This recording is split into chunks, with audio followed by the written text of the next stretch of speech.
The fog hung thick over the mountains of eastern Kentucky on the morning of November 15th, 1887, when Sheriff Thomas Whitman discovered what would become known as the Devil's Den Massacre. Hidden deep in a hollow between two ridges, the charred remains of 17 people lay scattered around what had once been the Grimm family homestead. The bodies showed signs of systematic torture that defied explanation, and carved into a nearby oak tree was a message that would haunt investigators for decades. The blood debt is paid in full. What Sheriff Whitman didn't know was that he had stumbled upon the final chapter of a blood feud that had consumed the Appalachian Mountains for over 30 years. The Grimm family wasn't just another clan caught up in mountain justice. They were the architects of a criminal empire built on murder, extortion, and terror that stretched across 3 states and claimed the lives of more than 400 people. Their story reveals how isolation, poverty, and twisted family loyalty created one of America's most ruthless criminal dynasties. Before we dive into the dark world of the Grimm family and their reign of terror, I need you to understand something. This channel exists for those brave enough to confront the darkest chapters of American history. The stories we tell aren't for the faint of heart, but they need to be told. If you're ready to uncover the secrets that powerful people try to bury forever, hit that subscribe button and tell me in the comments what state you're watching from. Something tells me this story might hit closer to home than you expect. The year was 1854 when Josiah Grimm first set foot in the remote valleys of eastern Kentucky. At 42 years old, he possessed the kind of commanding presence that made lesser men step aside. Standing 6 feet 4 inches tall, with coal-black hair and eyes like winter storms, Josiah carried himself with the confidence of a man who had never met his equal in a fight. His wife Sarah, 38, and bearing the weathered beauty of a woman who had known hardship, walked beside him with their 5 children. What appeared to be a struggling family seeking a fresh start in the Kentucky mountains was actually something far more dangerous. Josiah Grimm was a wanted man. Born in the hills of Western Virginia, he had left a trail of violence and unsolved murders across 2 states before settling his family in a remote hollow near the confluence of Troublesome Creek and the North Fork of the Kentucky River. The location was perfect for a man seeking to disappear. Surrounded by steep ridges and accessible only through narrow gaps that could be easily defended, the Grimm Hollow provided both isolation and strategic advantage. The local community, sparse as it was in those remote mountains, initially welcomed the newcomers. Josiah presented himself as a hard-working farmer seeking to make an honest living from the rocky soil. He purchased 160 acres from an aging widower named Elijah Murphy, paying in gold coins that raised eyebrows, but few questions in a region where a man's past was considered his own business. What the neighbors didn't know was that Josiah had murdered Murphy 3 days after the purchase, burying the old man's body in what would become the family garden. Sarah Grimm proved to be every bit as dangerous as her husband. While Josiah projected raw physical intimidation, Sarah wielded a different kind of power. She possessed an almost supernatural ability to read people's weaknesses and exploit them without mercy. Her pale blue eyes seemed to see through deception and pretense, making even hardened mountain men uncomfortable in her presence. The children, ranging in age from 8 to 19, had been raised in an atmosphere of violence and moral corruption that would make them perfect instruments of their parents' will. The eldest son, Micah, at 19 already stood as tall as his father and had inherited both his size and his taste for violence. During their journey to Kentucky, Micah had killed his first man, a traveling merchant who had made the mistake of showing too much interest in the family's possessions. Josiah had watched with pride as his son methodically tortured information about the merchant's wealth from him before crushing his skull with a rock.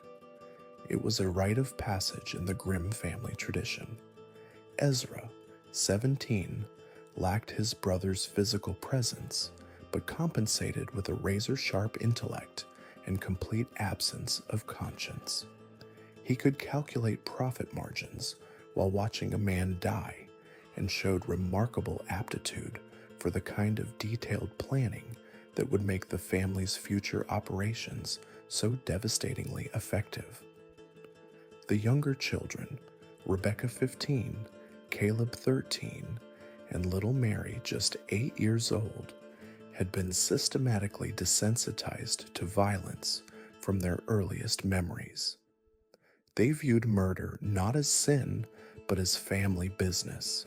The Grimm family's first year in Kentucky was spent establishing their public facade while quietly gathering intelligence about their new territory.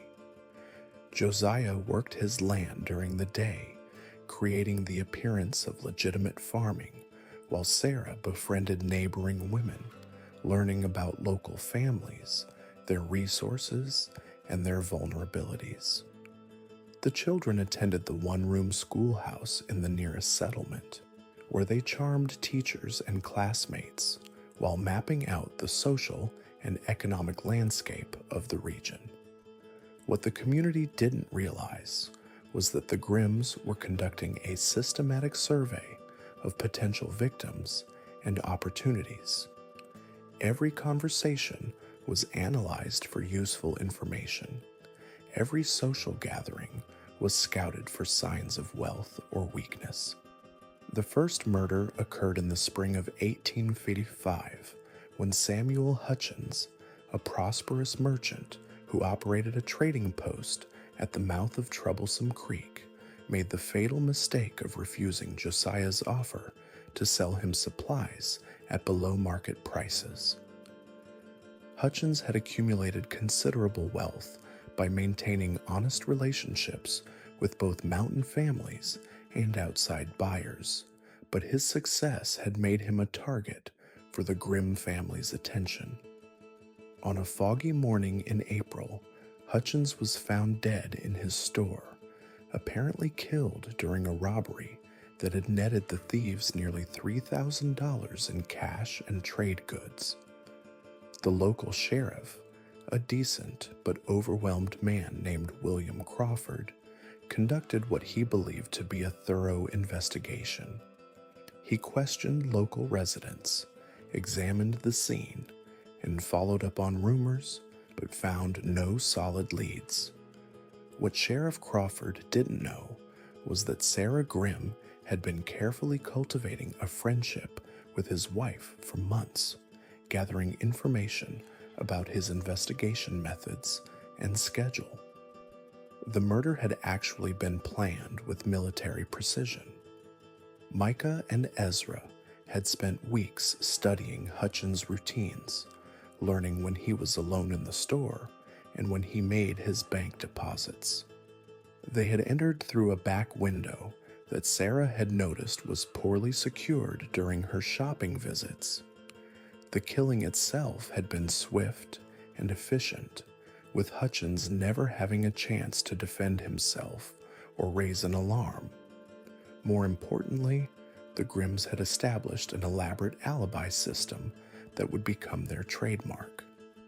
On the night of the murder, Josiah was attending a church social 20 miles away, where dozens of witnesses could attest to his presence.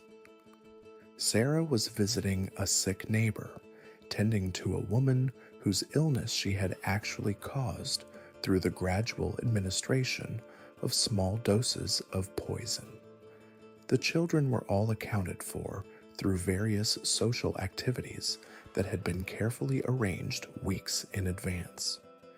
The success of the Hutchins murder convinced Josiah that his family could operate with impunity in their new territory.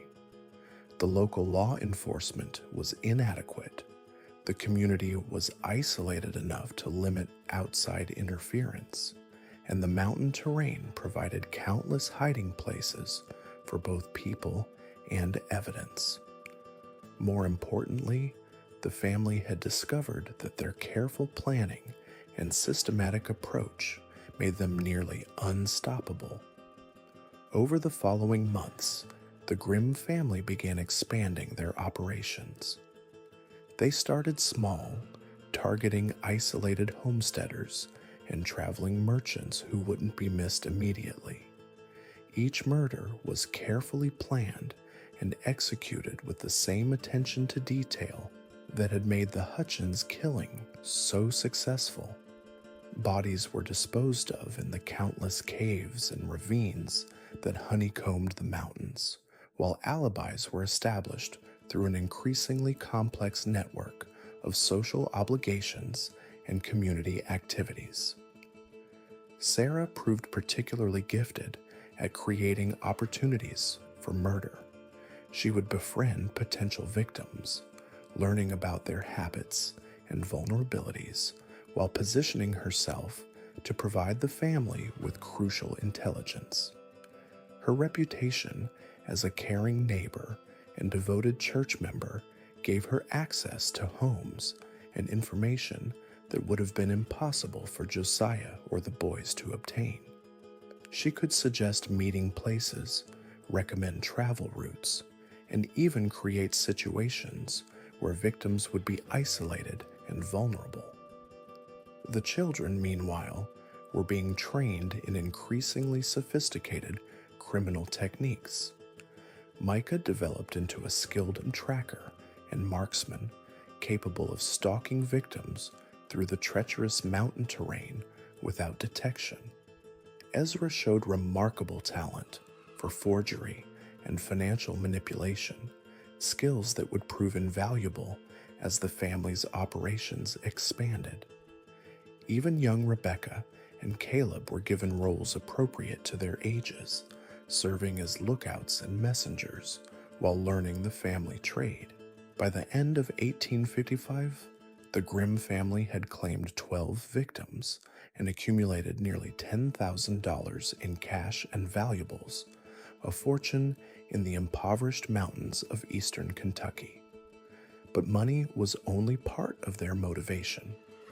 Josiah had discovered that he genuinely enjoyed the planning and execution of murder, viewing each killing as a puzzle to be solved and a demonstration of his family's superiority over their neighbors. The psychological dynamics within the Grimm family were as twisted as their criminal activities. Josiah ruled through a combination of fear, pride, and corrupted love that bound his family together in their shared guilt. He convinced his children that they were special, chosen for greatness, that ordinary people couldn't understand or appreciate. Their victims weren't fellow human beings, but obstacles to be removed or resources to be harvested.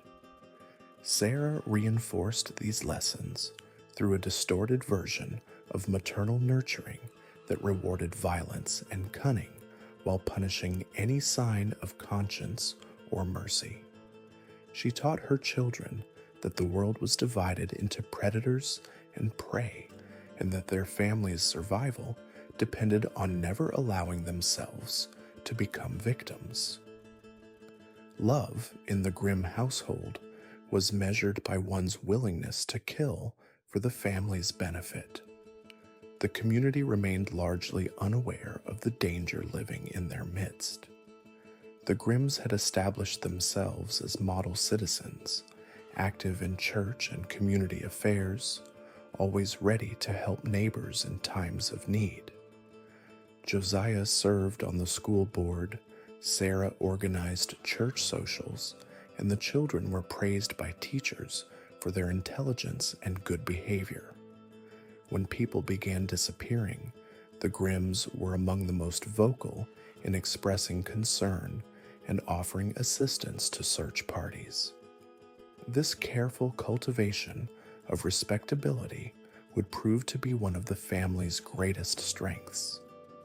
Even as suspicions began to grow about the unusual number of disappearances in the region, few people could bring themselves to suspect the helpful, church-going family that had become such pillars of the community. The Grimms had learned that the best hiding place for monsters was in plain sight, disguised as the very people their neighbors trusted most. As 1856 dawned, the Grimm family prepared to expand their operations beyond simple murder and robbery. Josiah had bigger plans, visions of a criminal empire that would span multiple states and generate wealth beyond anything their mountain neighbors could imagine. But first, they needed to eliminate a growing threat to their security. Sheriff Crawford had been asking too many questions, and his investigation was beginning to focus uncomfortably close to the Grimm Hollow. The sheriff's death would mark the beginning of the Grimm family's transformation from opportunistic killers to the architects of systematic terror that would plague the Appalachian Mountains for the next 3 decades. The Harrow Mountains of eastern Kentucky concealed secrets darker than the coal that blackened the miners' lungs. By 1860, the Grimm family had perfected their art of murder, establishing themselves as the undisputed rulers of a criminal empire that stretched across 3 counties. But their reign of terror was about to face its first serious challenge, and the response would reveal just how far their corruption had spread into the very institutions meant to protect the innocent. Sheriff Thomas Brennan had served Harlan County faithfully for 12 years, earning respect through his fair treatment of both the wealthy landowners and the struggling mountain families. Unlike many lawmen of his era, Brennan couldn't be bought with whiskey or intimidated with threats. His integrity had made him enemies among certain elements, but it had also made him the kind of man people turned to when justice seemed impossible to find. The first whispers reached Brennan in the winter of 1860, carried by Martha Hutchins, the widow of the merchant Samuel Hutchins, who had been the Grimm family's first documented victim 7 years earlier. Martha had never believed the official story about her husband's death. Samuel had been too experienced a traveler, too cautious a businessman to simply disappear on a routine journey to trade with the mountain families. Sheriff, I know you think I'm a foolish old woman clinging to ghosts, Martha said as she sat in Brennan's office, her weathered hands clutching a bundle of letters. What Martha had discovered through years of patient investigation was a network of disappearances that stretched far beyond her husband's case.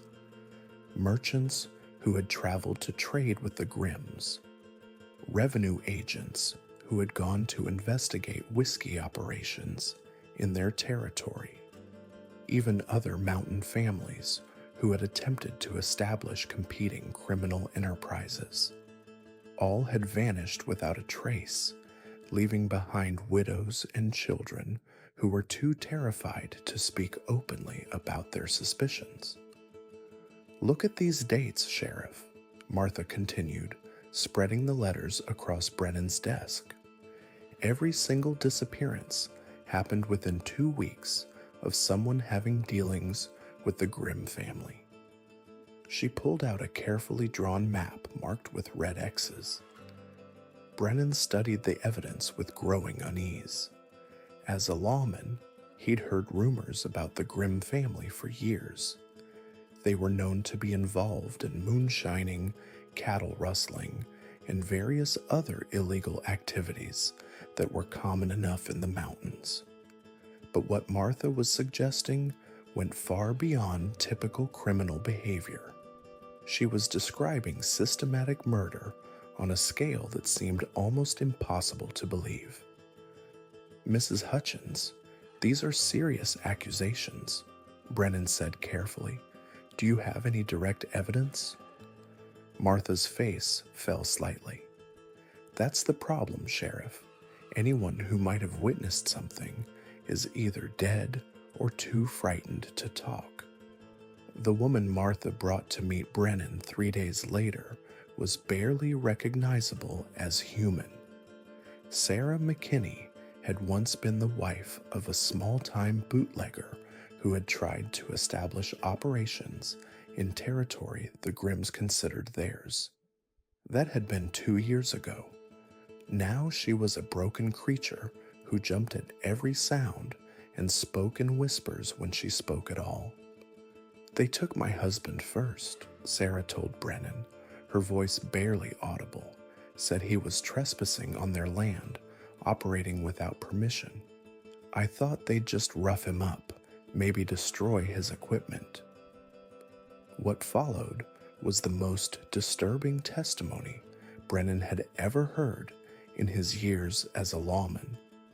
According to Sarah, the Grimms hadn't simply killed her husband. They had kept him alive for weeks, torturing him in ways that served both to extract information about other bootleggers and to satisfy what could only be described as sadistic pleasure. "They made me watch," Sarah whispered, her hands shaking uncontrollably. "Said it was a lesson about what happens to people who don't respect their territory. Micah Grimm, he laughed while he worked on my husband with his knives. Said pain was just another tool, like a hammer or a saw." But Sarah's testimony revealed something even more chilling than the Grimms' cruelty. It revealed their intelligence and their systematic approach to maintaining power. They didn't just kill randomly or in fits of rage. Every act of violence served multiple purposes: eliminating threats, gathering intelligence, maintaining control through fear, and satisfying their psychological needs.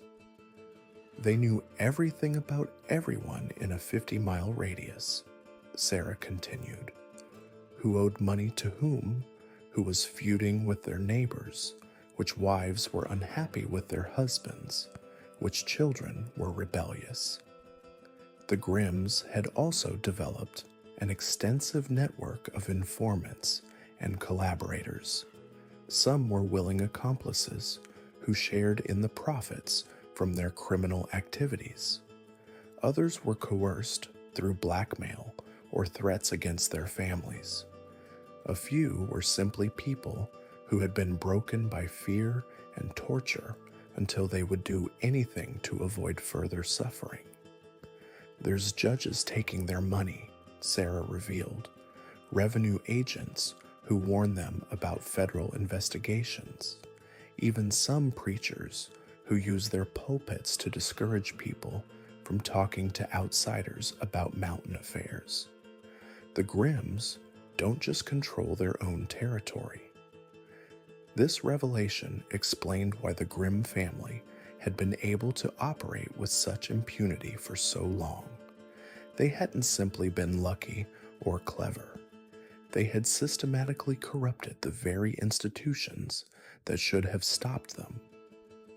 Law enforcement, the courts, federal agencies, even religious organizations had been infiltrated or intimidated into cooperation. Brennan left his meeting with Sarah McKinney with a profound sense of the challenge he faced. He wasn't just dealing with a family of criminals. He was confronting a shadow government that had established parallel power structures throughout eastern Kentucky.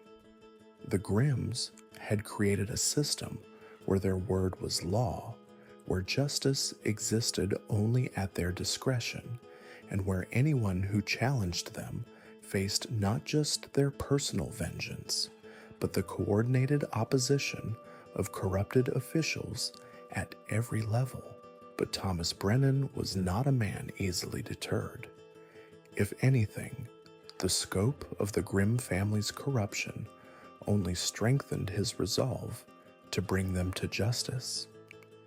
He began his own careful investigation, reaching out to federal authorities who might be beyond the Grimm's influence and building his own network of reliable contacts. The challenge was enormous. The Grimms had spent years building their power, establishing their connections, and perfecting their methods. They had money, political influence, and a reputation for ruthless efficiency that made potential witnesses terrified to speak against them. Most importantly, they had demonstrated again and again that they were willing and able to kill anyone who threatened their interests. Brennan's investigation began with the basics, mapping the Grimm family's known associates, documenting their business relationships, and identifying the sources of their income. What he discovered was a criminal enterprise of staggering complexity and reach. The Grimms weren't just mountain outlaws. They were sophisticated criminal organizers who had built a multi-state operation that generated enormous profits from dozens of different illegal activities. Their moonshine operation alone was worth thousands of dollars annually, with distribution networks reaching into major cities as far away as Cincinnati and Louisville. They controlled gambling operations, protection rackets, and smuggling routes that moved everything from stolen goods to illegal weapons. They had investments in legitimate businesses that served as fronts for money laundering and provided them with respectable cover for their activities. Most disturbing was their human trafficking operation. The Grimms had developed a system for kidnapping young women and children from isolated mountain communities and selling them to brothels and labor camps in distant cities. Families who lived in remote areas were particularly vulnerable, as their disappearances might not be reported for weeks or months, giving the Grimms time to transport their victims far from any possibility of rescue. "They're not just criminals," Brennan wrote in a confidential report to federal authorities. The evidence Brennan gathered painted a picture of systematic evil that went far beyond anything he had initially imagined. The Grimm family had created their own version of hell in the Kentucky mountains, a place where human life had no value beyond its utility to their criminal enterprises. They had turned their territory into a hunting ground where they preyed on anyone unfortunate enough to attract their attention. But even as Brennan built his case, he began to realize that the Grimms were aware of his investigation. His informants started disappearing. Witnesses who had agreed to testify suddenly changed their minds or left the area entirely. Federal agents who had promised cooperation stopped responding to his letters. The corruption the Grimms had cultivated over the years was working to protect them even as the net began to close. The message was clear. The Grimm family would not go quietly. They had too much to lose, too many resources at their disposal, and too much experience in eliminating threats to simply surrender when faced with legal pressure.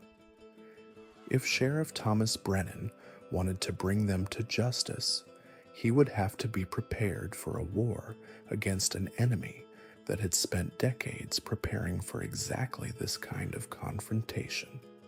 The stakes couldn't have been higher. Success would mean breaking the power of one of the most dangerous criminal organizations in American history. Failure would mean not just the continuation of their reign of terror, but likely his own death and the deaths of anyone who had dared to stand with him against the darkness that had consumed the Harrow Mountains. As 1861 dawned, with the nation itself teetering on the brink of civil war, Sheriff Thomas Brennan prepared for a battle that would determine whether law and justice could triumph over the forces of corruption and evil that the Grimm family represented. The outcome would echo through the mountains for generations to come, and the methods used by both sides would reveal just how far civilized men were willing to go when everything they believed in was at stake. The winter of 1861 brought more than just bitter cold to the Kentucky mountains. It brought a series of events that would transform the conflict between Sheriff Brennan and the Grimm family from a local law enforcement matter into something approaching open warfare. The catalyst was the disappearance of federal revenue agent Marcus Coleman, whose investigation into illegal whiskey operations had brought him directly into the Grimm's crosshairs. Coleman had arrived in Harlan County in January 1861 with a mandate from Washington to investigate reports of large-scale tax evasion by mountain distillers. Unlike local officials, who might be influenced by bribes or intimidation, Coleman was an outsider with no local connections and a reputation for incorruptible dedication to his duties. He was exactly the kind of threat the Grimm family had spent years learning to neutralize. The agent's investigation had proceeded methodically for 3 weeks, during which he documented extensive evidence of illegal distillation operations throughout the region. His reports to his superiors in Louisville painted a picture of systematic tax evasion that was costing the federal government thousands of dollars in lost revenue annually. More importantly, his investigation was beginning to uncover the broader criminal network that the Grimms had built around their moonshine operations. Coleman's final report, filed on February 14, 1861, contained information that would have devastated the Grimm family's operations if it had reached federal prosecutors. He had identified their major distribution routes, documented their political connections, and even obtained testimony from several witnesses who were willing to testify about the family's involvement in violence and intimidation. The Grimm family operates what can only be described as a criminal state within our state, Coleman wrote. Their influence extends far beyond simple tax evasion into areas of murder, kidnapping, and systematic corruption of local officials. That report was never delivered. Coleman disappeared on February 15th while traveling to meet with a potential witness in a remote section of the mountains. His horse returned to town the following morning, but the agent himself was never seen again. His saddlebags, which had contained copies of all his investigative files, were missing. Sheriff Brennan knew immediately what had happened, but proving it would be another matter entirely. The Grimms had perfected their methods over years of practice. Coleman's disappearance would be just another mystery in a region where people vanished regularly, and asking too many questions about such matters was considered both rude and dangerous. But Coleman's disappearance had consequences that the Grimms may not have anticipated. Unlike local victims, whose deaths could be ignored or explained away, a federal agent's disappearance triggered an automatic investigation by federal authorities.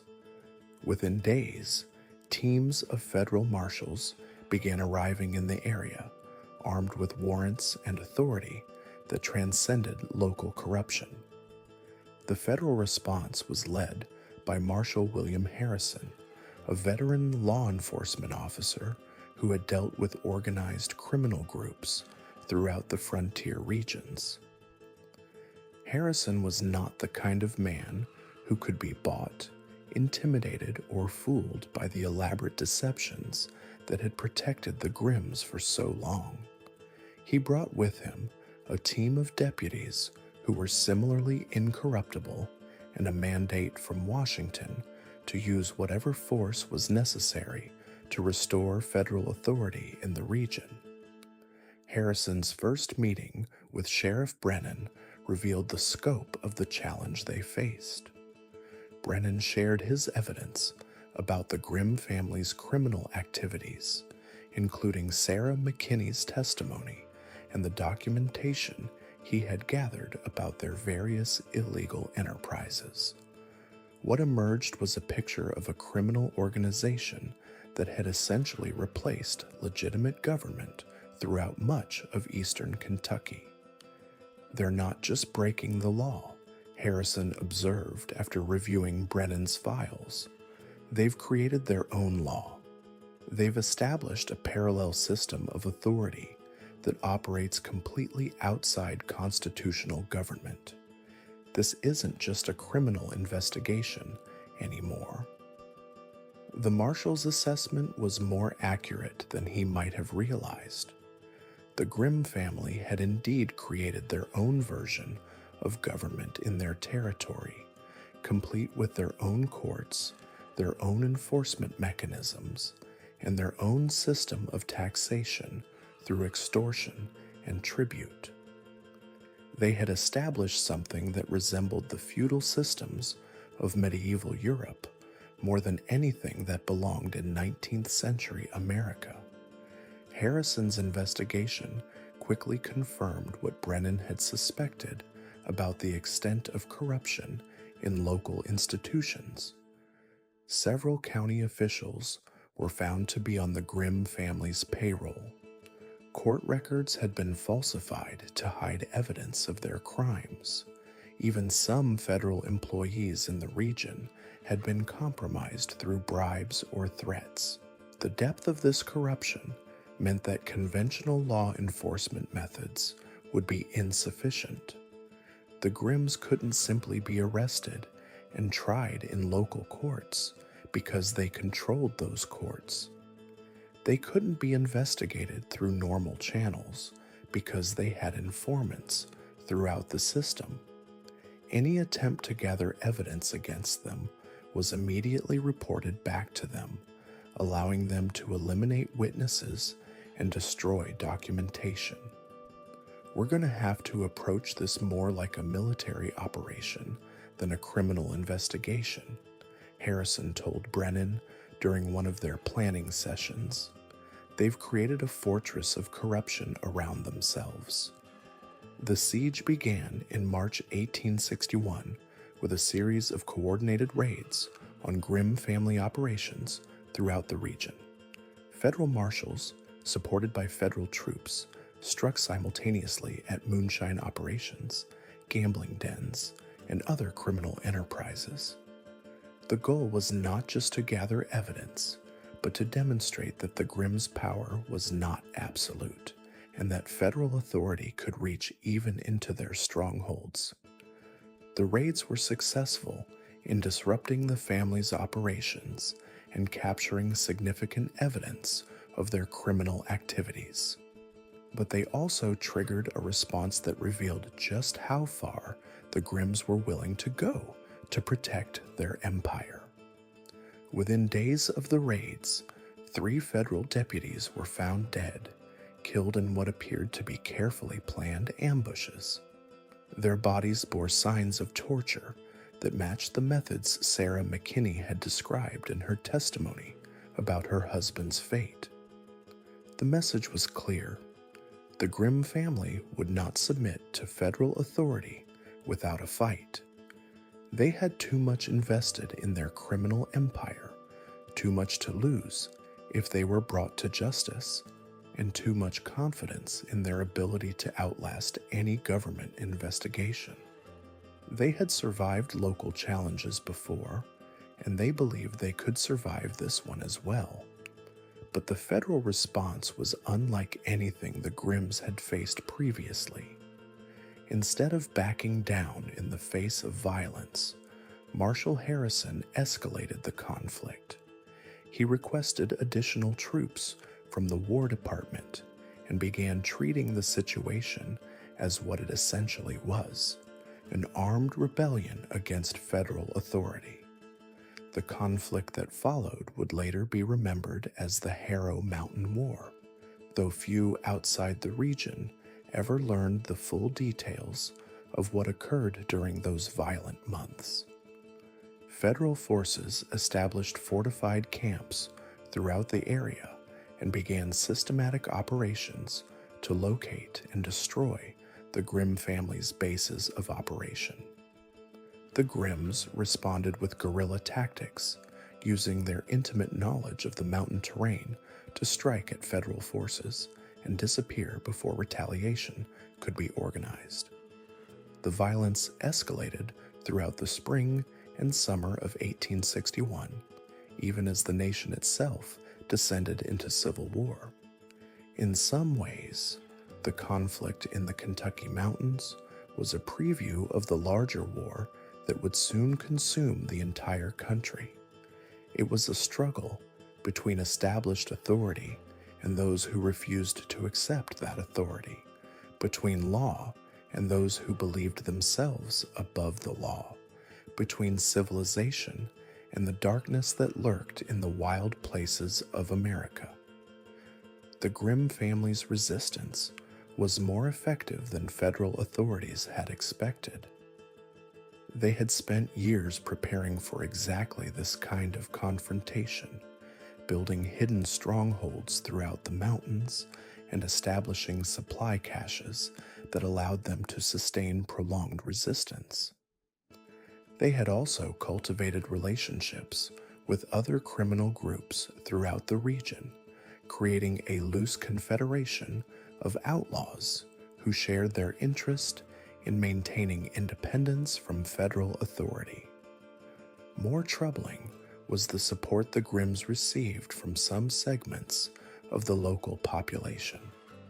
While many mountain families had suffered under their rule, others had benefited from their criminal activities or had been convinced that federal intervention represented a greater threat to their traditional way of life than the Grimms' depredations. This support gave the family access to intelligence about federal operations and safe havens when they needed to escape pursuit.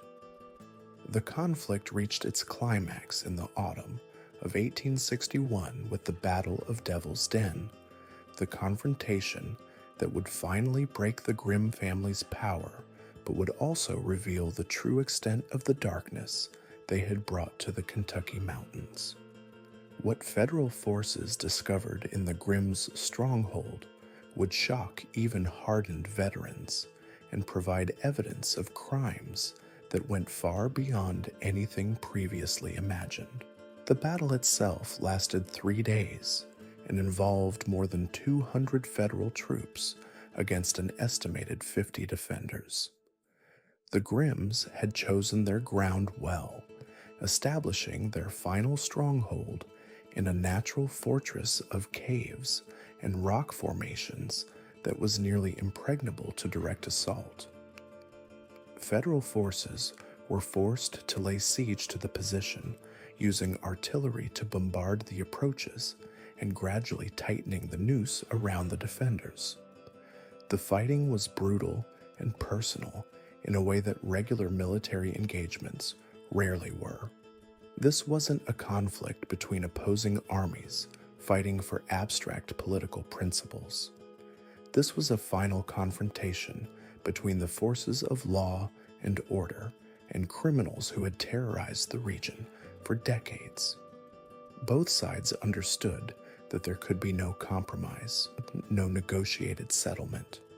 One side would win completely, and the other would be destroyed. When federal forces finally breached the Grimm's defenses on the third day of fighting, what they found inside Devil's Den would haunt the memories of everyone present.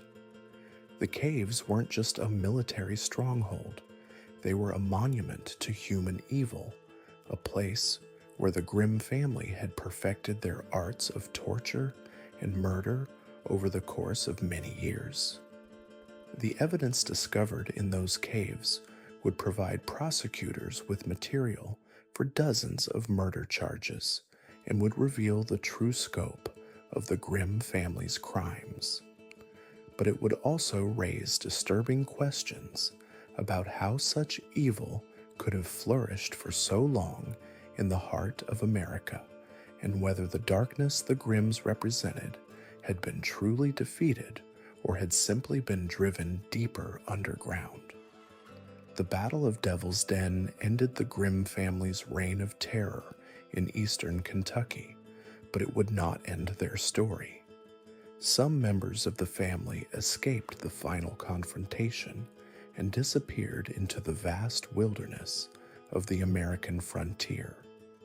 Their influence would continue to be felt for generations as the methods they had perfected and the networks they had established would be adopted by other criminal organizations throughout the country.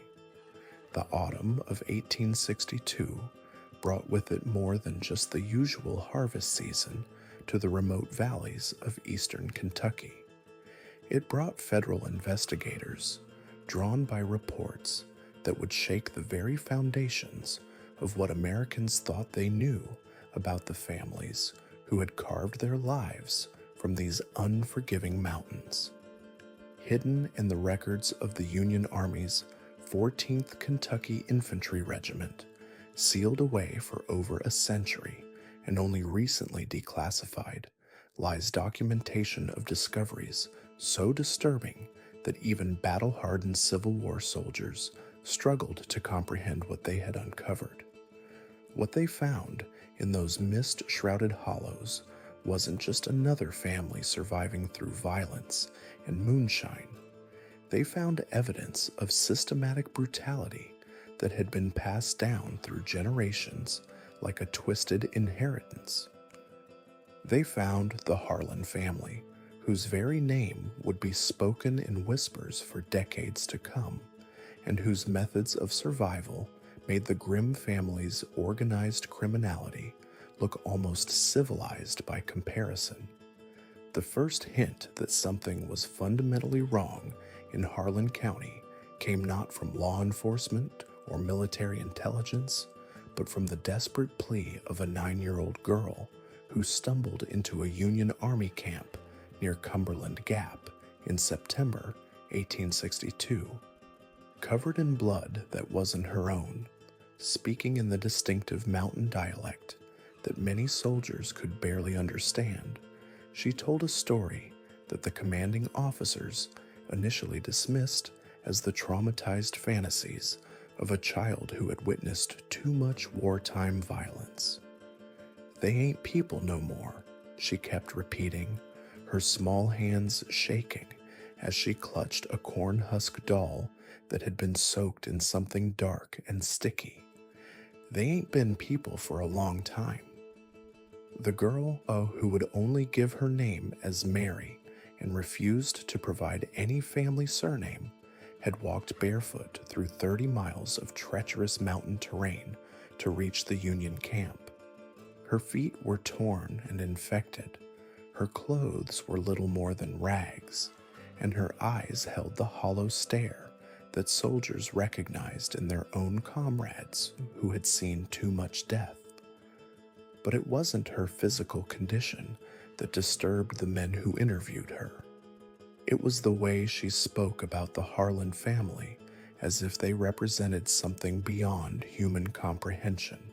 The evidence Mary carried was a leather pouch containing what appeared to be human teeth, sorted by size and age. Some were clearly from children, others from adults, all carefully cleaned and polished.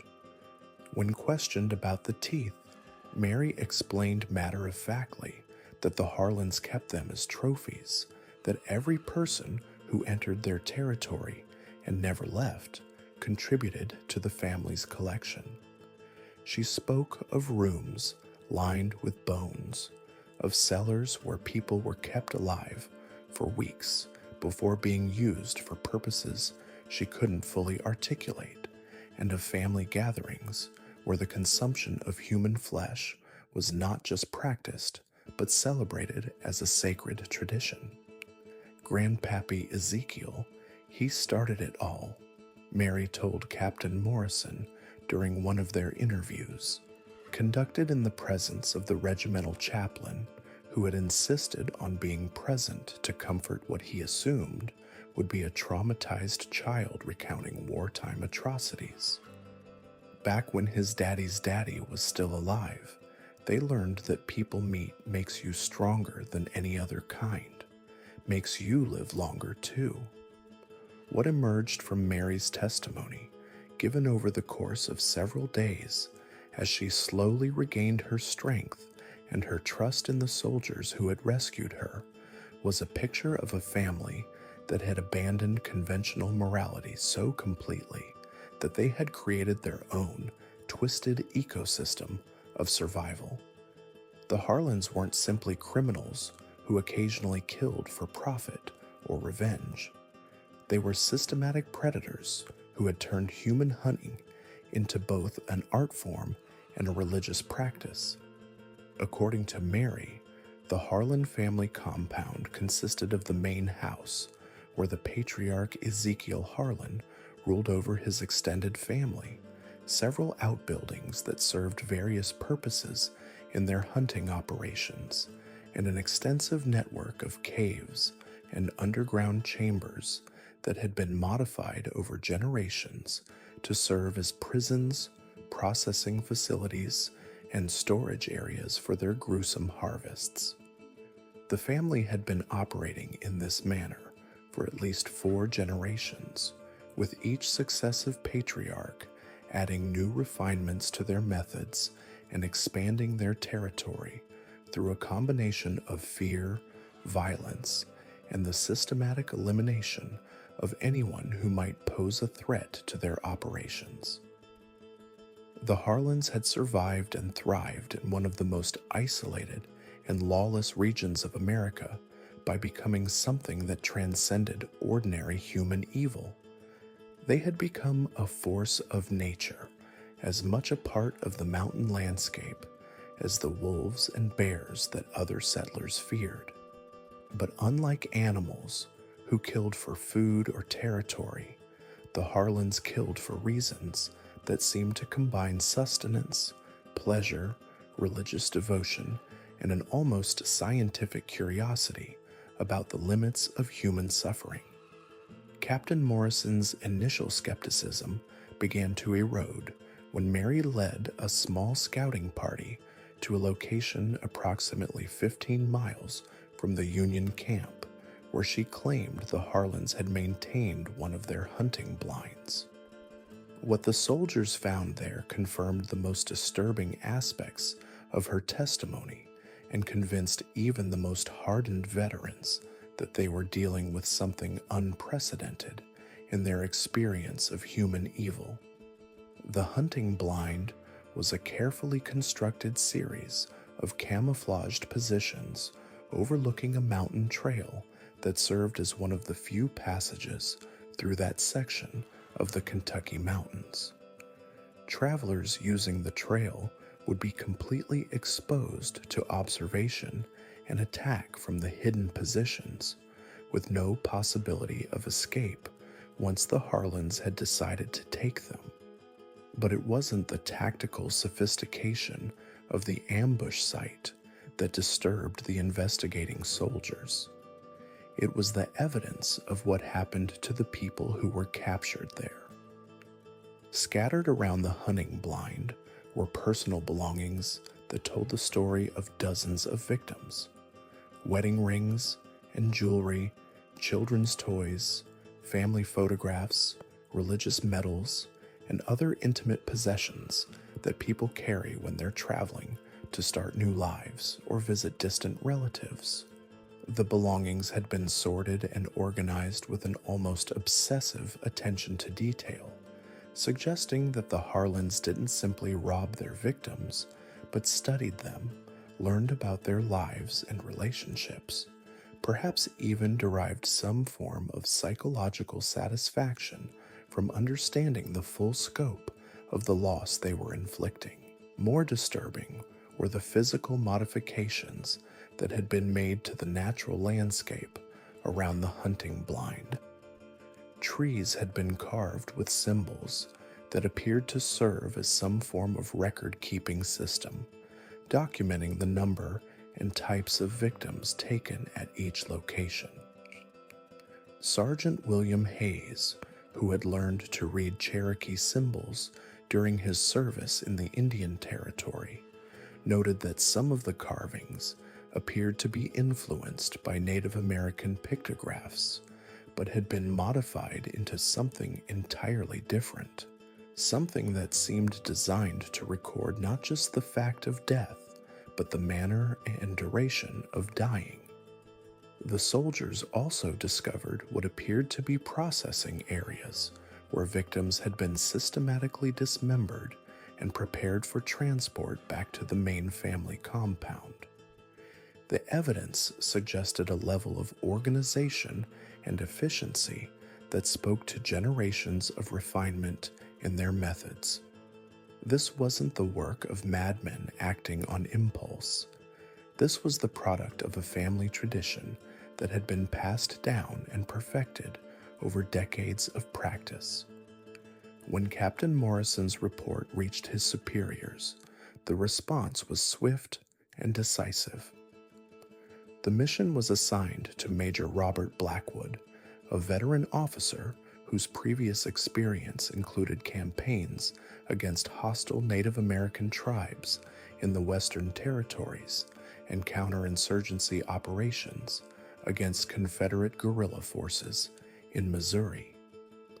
Blackwood was chosen specifically because his commanders believed that his experience dealing with unconventional enemies had prepared him for whatever they might encounter in the mountains of eastern Kentucky. They were wrong. Major Blackwood's force consisted of 120 men from the 14th Kentucky Infantry, supported by a detachment of cavalry and a small artillery unit equipped with mountain howitzers. They were resupplied for a campaign expected to last no more than 2 weeks, with orders to locate and destroy the Harlan family compound and arrest any survivors for transport to military tribunals. The operation was designated Mountain Justice and was classified at the highest levels of military security. The company departed from Cumberland Gap on October 15, 1862, guided by Mary and accompanied by several local scouts who claimed familiarity with the terrain. The march into Harlan Territory began uneventfully, following established trails through country that, while rugged and isolated, appeared no different from dozens of other mountain regions where Union forces had operated successfully. The first sign that they were entering a different kind of territory came on the second day of the march, when the local scouts began to show increasing reluctance to continue. These were men who had guided military units through some of the most dangerous country in Kentucky, men who were familiar with Confederate ambushes, hostile mountain clans, and the various dangers of wilderness travel. But as they penetrated deeper into what Mary identified as Harlan hunting grounds, their demeanor changed from professional caution to barely controlled fear. "There's something wrong with this place," one of the scouts, a grizzled mountain man named Jacob Steele, told Major Blackwood on the evening of October 16th. "I've been through every holler and ridge in these mountains, but this place feels different. It's too quiet. No birds, no small game, nothing." Steele's observations were confirmed by other members of the expedition. The normal sounds of mountain wildlife were absent, replaced by an oppressive silence that seemed to press in on the soldiers as they made their way along increasingly narrow and treacherous trails. Even more disturbing was the complete absence of any sign of human habitation. In most parts of Kentucky, even the most remote mountain areas showed evidence of settlement. Clearings where cabins had once stood, abandoned mining operations, old trails that connected scattered homesteads. But in Harlan Territory, it was as if human presence had been systematically erased. The mystery deepened when the expedition began discovering what appeared to be warning markers along the trails.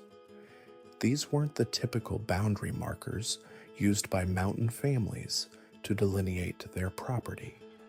These were deliberate displays designed to communicate a message of threat and territorial dominance. Skulls mounted on stakes, arranged in patterns that suggested both ritual significance and practical psychological warfare. Some were obviously human, others appeared to be from large animals. All had been cleaned and prepared with a skill that spoke to extensive experience in such work. Mary's reaction to these displays confirmed their significance.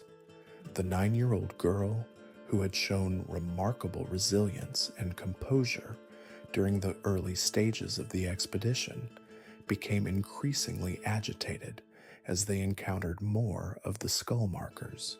"They know we're coming," Mary told Major Blackwood on the evening of October 17th, as they made camp in a clearing that offered good defensive positions but felt exposed and vulnerable despite its tactical advantages.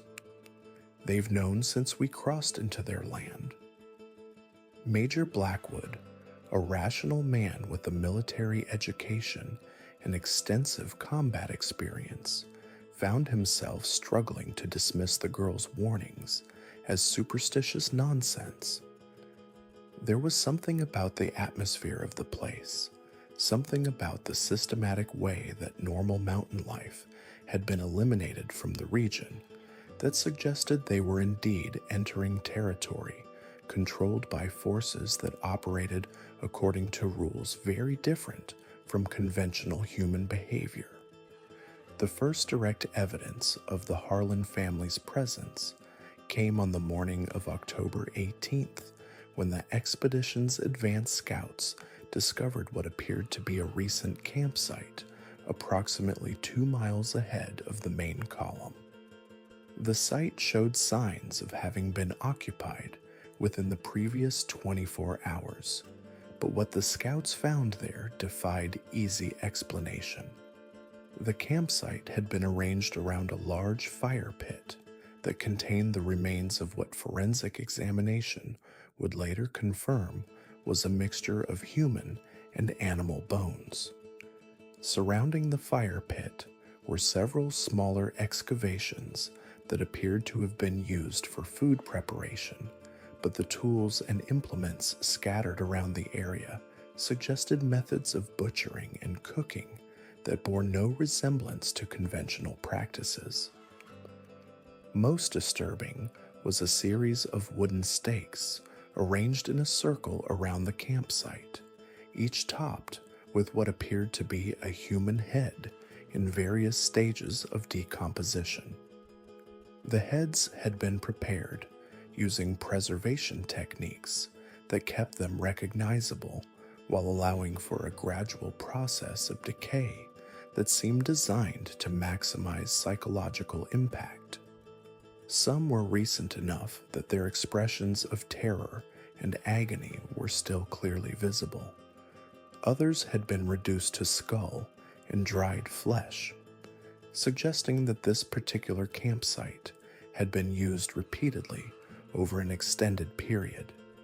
Sergeant Michael O'Brien, who had served in the Mexican War and participated in some of the bloodiest battles of the current conflict, later wrote in his personal journal that the Harlan campsite represented a level of deliberate cruelty that exceeds anything I have witnessed in 20 years of military service. These people have not simply abandoned civilization. The discovery of the campsite forced Major Blackwood to reconsider both his tactical approach and his fundamental assumptions about the enemy they were facing.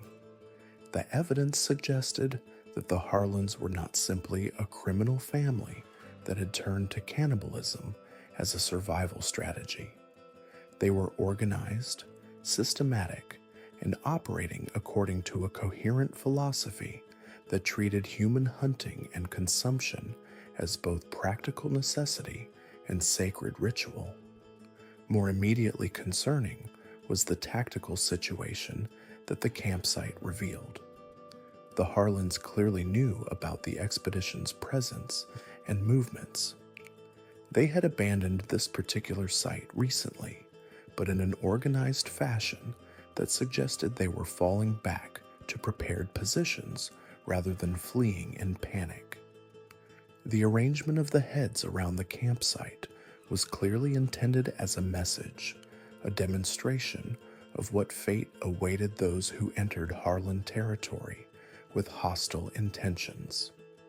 Major Blackwood called a halt to the expedition's advance and spent the remainder of October 18th conducting a thorough reconnaissance of the surrounding area while his men examined the physical evidence from the campsite and tried to determine how recently it had been occupied. What they discovered during this reconnaissance convinced him that they were facing an enemy unlike anything in his previous military experience. The Harlans had not simply chosen to live in this isolated mountain region. They had systematically modified the terrain to serve their purposes, creating an integrated network of defensive positions, hunting blinds, processing facilities, and escape routes that turned the entire area into a fortress designed specifically for their unique form of warfare. Every approach to their territory was covered by carefully prepared ambush sites. Every trail had been modified to funnel potential victims into killing zones. Every natural defensive feature had been enhanced with man-made improvements that demonstrated both tactical sophistication and intimate knowledge of how to use human remains as psychological weapons. The soldiers found evidence of at least a dozen different hunting camps scattered throughout the region, each designed to support different aspects of the Harlan's operations. Some appeared to be used for long-term imprisonment of victims, with underground chambers carved into the mountainside and equipped with restraints and tools that suggested systematic torture and experimentation. Others were clearly processing facilities where human remains were butchered and prepared for transport or consumption. Still others appeared to serve as storage areas where preserved human flesh was cached for future use. Most disturbing of all was the discovery of what appeared to be a breeding facility, a hidden valley where the Harlans apparently kept a small population of captives for the purpose of producing children who would be raised as livestock. The evidence suggested that this aspect of their operation had been ongoing for at least 2 generations, with children born in captivity being systematically conditioned to accept their fate as eventual food sources for the family. Major Blackwood's October 19th report to his superiors, transmitted by courier to avoid the possibility of interception, painted a picture of an enemy that challenged fundamental assumptions about human nature and military strategy. We are not dealing with criminals or even with savage tribes following their own cultural practices, he wrote. The report recommended immediate reinforcement of the expedition and a complete revision of operational objectives. Instead of a simple arrest and destruction mission, Major Blackwood requested permission to conduct what amounted to an extermination campaign designed to eliminate every member of the Harlan family and destroy every trace of their infrastructure. This is not a law enforcement operation, he concluded.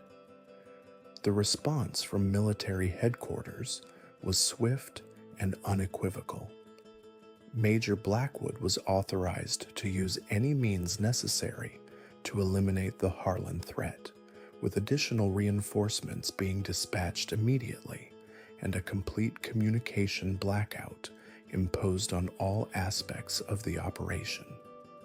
What happened next would become one of the most classified military operations in American history, with records remaining sealed for over a century and survivor accounts being systematically suppressed to prevent public panic. The reinforced expedition, now numbering over 300 men and equipped with artillery and specialized equipment for mountain warfare, began its final advance toward the Harlan family compound on October 25, 1862. They expected to encounter fierce resistance from a well-prepared enemy fighting on familiar terrain. What they actually encountered exceeded their worst fears and challenged their fundamental understanding of what human beings were capable of becoming. The battle for the Harlan compound would last 3 days and nights, and when it was over, the surviving soldiers would carry memories that would haunt them for the rest of their lives. They had succeeded in eliminating the immediate threat posed by the Harlan family, but they had also discovered evidence of crimes against humanity that stretched back over 4 generations and involved hundreds of victims whose deaths had never been reported or investigated. More disturbing still was the realization that the Harlans had not been operating in isolation. Scattered throughout their compound were letters and documents that revealed connections to similar families in other remote regions of Appalachia, suggesting that what they had encountered in Kentucky might be part of a larger network of human predators who had been operating undetected for decades. The true scope of the Harlan family's crimes would only become clear in the aftermath of the battle, as soldiers systematically searched the compound and cataloged evidence that filled dozens of crates and required months of analysis. What they found would force the military to confront questions about how such a monstrous operation could have existed undetected for so long, and whether similar threats might be lurking in other isolated regions of the expanding American frontier. But those revelations would come later. For now, as Major Blackwood's reinforced expedition prepared for what would become known in classified military records as the Battle of Devil's Ridge, the soldiers could only steel themselves for a confrontation with an enemy that represented everything human civilization was supposed to protect against.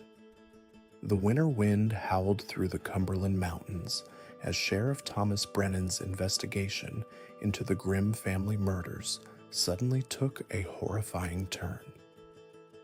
February 1863 brought news that would shake the very foundations of law enforcement across 3 states when Brennan discovered that the Grimms had not been acting alone. Hidden within the charred remains of their mountain stronghold, investigators found correspondence that revealed connections to what appeared to be an organized network of criminal families operating throughout Appalachia. The first breakthrough came when Deputy Marshal William Harrison, who had survived the Battle of Devil's Ridge, uncovered a leather satchel buried beneath the floorboards of what had been Elder Jeremiah Grimm's private quarters. The satchel contained detailed maps marking locations across Kentucky, Tennessee, Virginia, and West Virginia, with symbols indicating safe houses, weapons caches, and what appeared to be territories controlled by different family groups.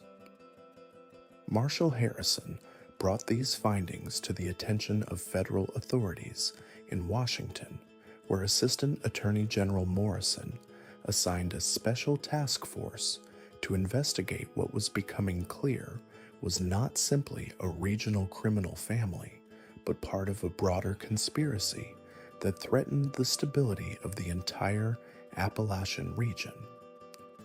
The investigation that followed would expose a network of interconnected criminal dynasties that had been operating in the shadows for decades, each more dangerous and depraved than the last.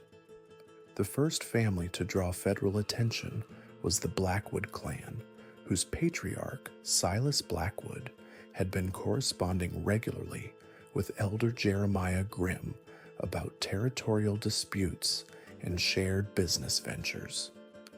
The Blackwoods controlled a vast territory in eastern Tennessee, where they had established what locals called the Kingdom of Shadows, a remote valley where they ruled with absolute authority over nearly 200 followers who lived in conditions that could only be described as feudal serfdom.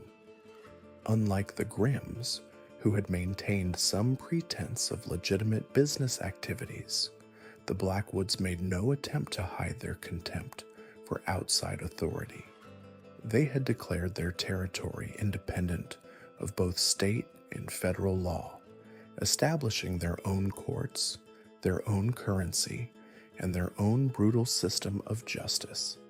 Silas Blackwood, a massive man standing nearly 7 feet tall, with arms like tree trunks and a voice that could be heard echoing through mountain valleys, had proclaimed himself the sovereign ruler of his domain and demanded the tribute from anyone who dared to cross his lands.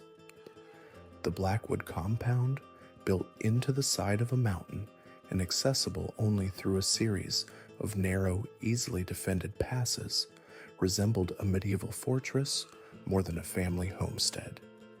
Stone walls 20 feet high surrounded the main settlement, while watchtowers provided clear lines of sight across the entire valley.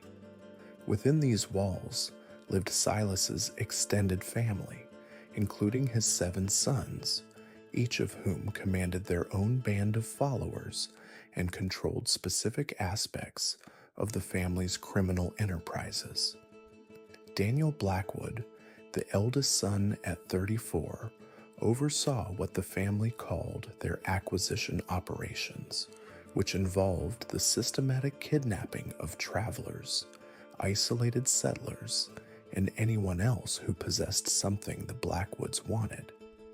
His methods were particularly brutal, involving elaborate psychological torture designed to break his victims' will completely before integrating them into the Blackwood workforce as unpaid laborers.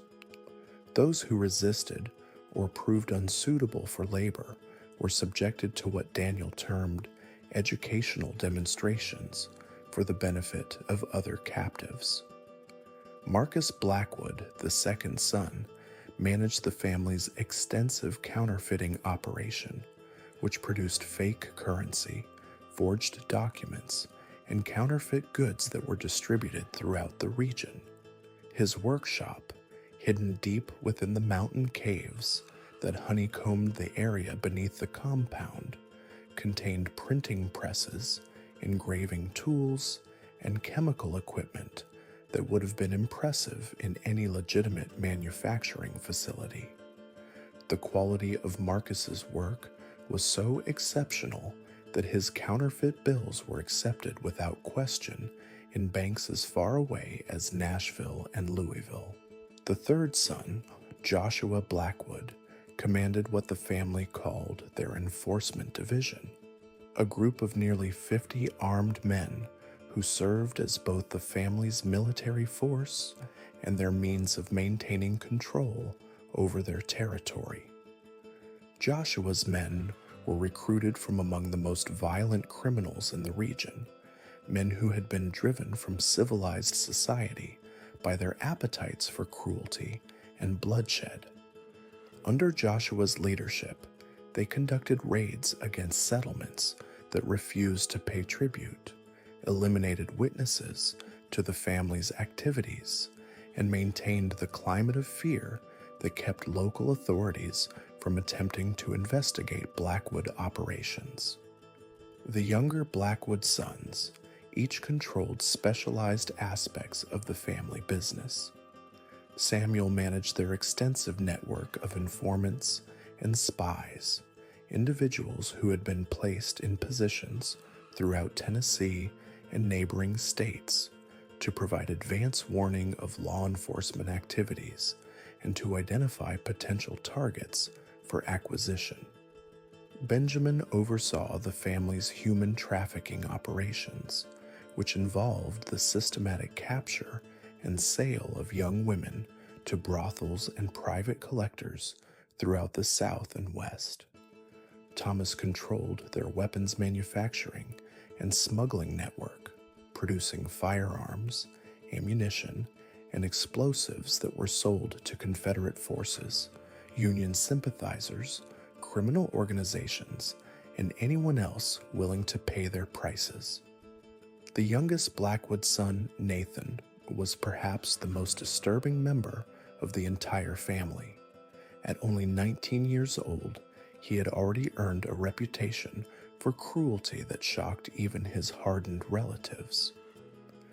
Nathan's specialty was what the family called artistic interrogation, a practice that involved subjecting captives to elaborate tortures designed not simply to extract information, but to create what he considered beautiful expressions of human suffering.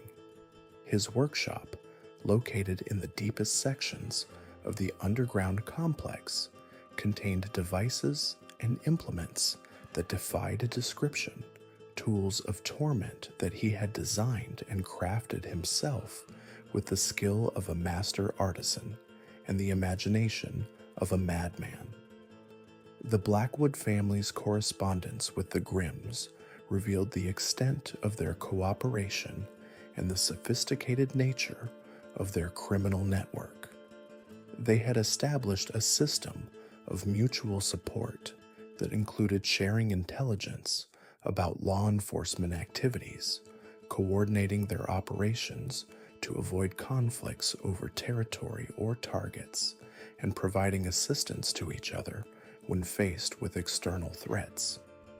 When Sheriff Brennan had begun his investigation into the Grimm family murders, it was Silas Blackwood who had provided the additional gunmen who participated in the Battle of Devil's Ridge. More disturbing still was evidence that the Blackwoods had been experimenting with methods of control that went beyond simple intimidation or violence. Letters between Nathan Blackwood and various members of the Grimm family discuss techniques for breaking human will so completely that victims would become willing participants in their own enslavement. These methods involved combinations of physical torture, psychological manipulation, and what Nathan described as spiritual reconstruction, a process that appeared to involve systematic destruction of a person's sense of identity and self-worth. The federal investigation into the Blackwood operations began in earnest in March 1863, when a regiment of Union cavalry was dispatched to the Tennessee mountains with orders to locate and neutralize what military intelligence had classified as a Confederate stronghold. What the soldiers found when they finally located the Blackwood compound was something far worse than enemy combatants or Southern sympathizers. The assault on the Kingdom of Shadows began before dawn on March 23, 1863, with Union forces surrounding the valley and demanding the Blackwoods' unconditional surrender. Silas Blackwood's response was to order his followers to begin what he called the final celebration, a ritual that investigators would later determine involved the systematic murder of all captives held within the compound. Rather than allow their victims to be freed by federal forces, the Blackwoods chose to eliminate the evidence of their crimes in the most brutal manner possible. The battle that followed lasted for 3 days and nights, with the Blackwoods and their followers fighting with the desperation of men who knew that capture meant certain execution. The mountainous terrain heavily favored the defenders, who had spent years preparing defensive positions and stockpiling weapons and supplies for exactly such a siege. Union forces found themselves subjected to constant sniper fire from hidden positions, explosive traps that claimed dozens of soldiers, and night raids that demonstrated the Blackwoods' intimate knowledge of every cave, trail, and hiding place in their territory. Captain James Mitchell, who commanded the Union forces during the siege, later described the experience as unlike any military action he had participated in during the war. "We were not fighting soldiers or even guerrilla fighters," he wrote in his official report. "We were confronting something that seemed barely human, men who fought with a savagery and cunning that suggested they had abandoned all connection to civilized behavior." The breakthrough came on the 3rd day, when Union engineers managed to locate and seal several of the cave entrances that the Blackwoods had been using to move supplies and personnel. Cut off from their escape routes and running low on ammunition, the defenders began to crack under the relentless pressure. Small groups began attempting to surrender, only to be shot down by their own comrades, who had been ordered to prevent anyone from being taken alive for questioning. The end came when Marcus Blackwood, apparently acting without his father's knowledge, detonated explosive charges that he had placed throughout the underground complex. The massive explosion, which could be heard more than 20 miles away, brought down entire sections of the mountain and created a crater where the main compound had stood. When Union forces finally reached the site, they found a scene of almost total destruction. Buildings had been reduced to rubble. The underground workshops and laboratories had been buried under tons of rock, and most of the Blackwood family and their followers had been killed either in the explosion or in the collapse that followed. However, the investigation of the wreckage revealed horrors that shocked even battle-hardened soldiers who had witnessed the worst atrocities of the Civil War. In sections of the underground complex that had survived the explosion, investigators found evidence of systematic torture and murder on a scale that dwarfed even the Grimm family's crimes.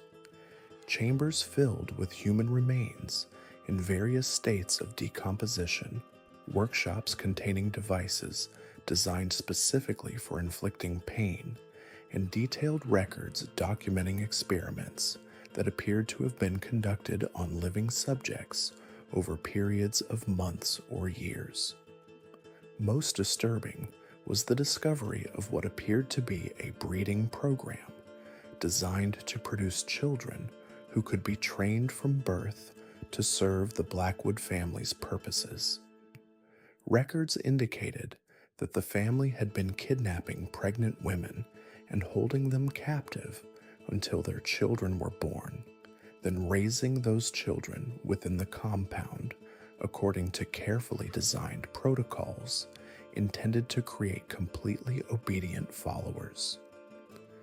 Children who showed signs of independence or resistance were subjected to increasingly severe conditioning until they either conformed or were eliminated. The scale of the Blackwood operations became clear as investigators continued their examination of the destroyed compound. Financial records indicated that the family had been generating revenue in excess of $100,000 annually through their various criminal enterprises, making them one of the wealthiest organizations in the entire region. Of particular concern was evidence that the Blackwoods had been supplying weapons and intelligence to Confederate forces while simultaneously selling information about Union troop movements to Southern commanders. Their position in the mountains had given them access to crucial strategic information about federal military operations, information that they had been selling to the highest bidder regardless of political affiliation. This betrayal of both sides in the conflict demonstrated the family's complete lack of loyalty to any cause beyond their own profit and power. The investigation also revealed the existence of a sophisticated communication network that had allowed the Blackwoods to coordinate their activities with criminal organizations throughout the region. Hidden within the ruins of Marcus Blackwood's workshop, investigators found a telegraph key and transmission equipment that had been used to maintain contact with associates as far away as New Orleans, St. Louis, and Chicago. The coded messages that had been intercepted during the siege indicated that the Blackwood network included corrupt officials, criminal leaders, and legitimate businessmen who had been either bought or coerced into cooperation. Despite the apparent destruction of the Blackwood family during the siege, disturbing evidence suggested that not all of them had died in the explosion. Silas Blackwood's body was never found among the ruins, nor were the remains of his youngest son Nathan or several other key family members. Witnesses among the surviving followers claim to have seen these individuals escaping through hidden tunnels moments before the explosion, though their testimony was considered unreliable given their obvious fear and the traumatic circumstances of their capture. The search for surviving Blackwood family members became a priority for federal authorities, who recognized that these individuals possessed detailed knowledge of the criminal network's operations and could potentially reconstitute their organization elsewhere. Wanted posters bearing descriptions of Silas, Nathan, and other missing family members were distributed throughout the region, and substantial rewards were offered for information leading to their capture. The impact of the Blackwood investigation extended far beyond the immediate destruction of their compound. The evidence gathered during the siege provided crucial intelligence about the broader network of criminal families operating throughout Appalachia, intelligence that would guide federal law enforcement efforts for years to come. The systematic nature of the Blackwood organization, their sophisticated methods of operation, and their extensive connections to legitimate institutions demonstrated that the problem of organized crime in the region was far more serious than authorities had previously realized. More troubling still was the realization that the Blackwood family had been operating with virtual impunity for more than 2 decades, during which time they had murdered hundreds of victims and corrupted dozens of officials. The failure of local and state authorities to detect or investigate their activities raised serious questions about the effectiveness of law enforcement in remote regions and the vulnerability of isolated communities to organized criminal exploitation. As news of the Blackwood investigation spread throughout the region, other disturbing reports began to surface. Families in remote areas came forward with stories of missing relatives, unexplained disappearances, and encounters with armed groups that matched descriptions of Blackwood operatives. Local officials who had previously dismissed such reports as frontier folklore or isolated incidents began to recognize them as evidence of systematic criminal activity that had been operating beneath their notice for years. The psychological impact on survivors of Blackwood operations was profound and lasting. Those who had been held captive within the compound described a systematic program of mental conditioning designed to destroy their sense of individual identity and replace it with absolute loyalty to the Blackwood family. Many required months or years of care before they could function independently, and some never fully recovered from their experiences. The investigation also revealed the sophisticated methods the Blackwoods had used to maintain control over their territory and their followers. They had created an elaborate mythology around their family's power and authority, convincing many of their followers that the Blackwoods possessed supernatural abilities and that resistance was not only futile, but would result in eternal damnation. This combination of religious manipulation, psychological conditioning, and brutal enforcement had created a system of control that was remarkably effective at maintaining order within their domain. As federal authorities continued to investigate the broader network of criminal families connected to the Blackwoods, they began to uncover evidence of cooperation and coordination that suggested a level of organization previously unknown in American criminal history. The families were not simply independent groups operating in the same region, but rather components of a larger system that had developed sophisticated methods for sharing resources, intelligence, and personnel. The implications of these discoveries would reshape federal law enforcement's approach to organized crime and lead to the development of new investigative techniques and interagency cooperation protocols. The Blackwood case had demonstrated that criminal organizations could achieve levels of sophistication and influence that threatened the very foundations of law and order in American society, and that combating such organizations would require unprecedented levels of coordination and resources from federal authorities. But even as investigators celebrated the destruction of the Blackwood organization, disturbing reports continued to surface from other parts of Appalachia. The network that had connected the Grimms and Blackwoods to other criminal families remained largely intact, and intelligence suggested that the elimination of these two major players had created opportunities for other groups to expand their operations and influence. The war against organized crime in the mountains had won its first major victory, but the conflict itself was far from over.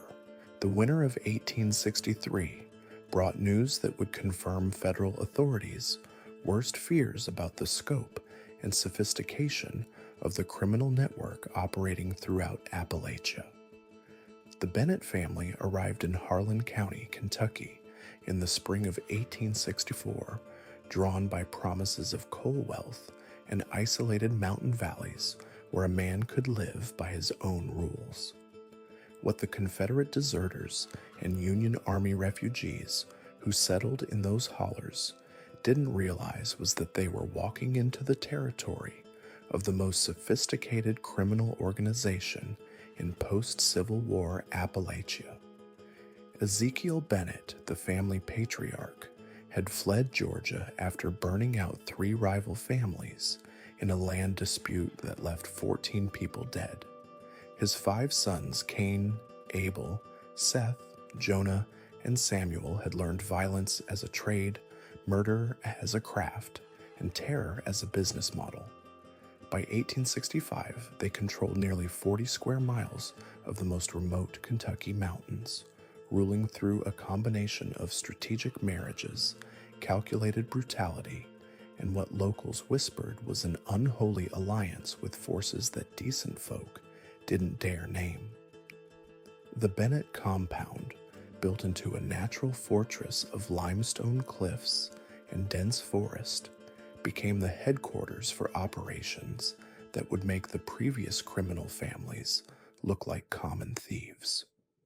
Where the Grimms had relied on raw violence and the Harlans had descended into cannibalistic madness, the Bennetts perfected something far more dangerous: systematic evil disguised as mountain justice. Their first innovation was the establishment of what they called the Mountain Court, a twisted parody of legal proceedings that gave their crimes the veneer of legitimacy. Ezekiel appointed himself chief judge, with his sons serving as prosecutors, defenders, and executioners depending on the needs of each case.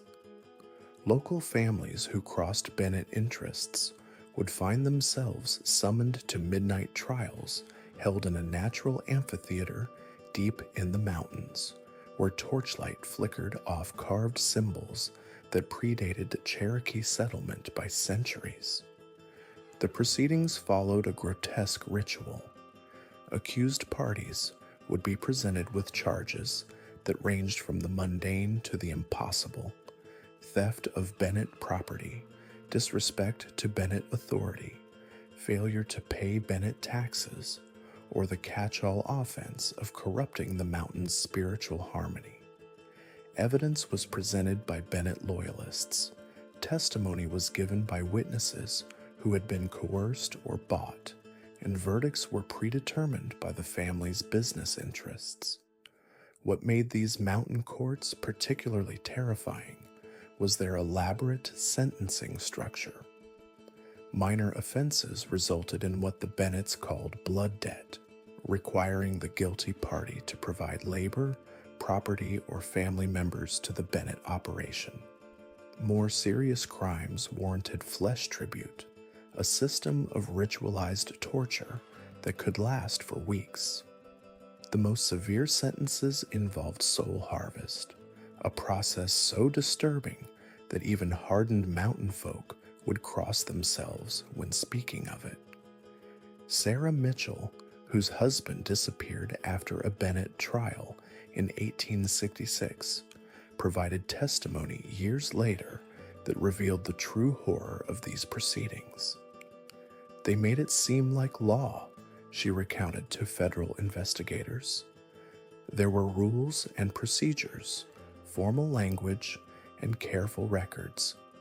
But underneath the ceremony was something ancient and hungry.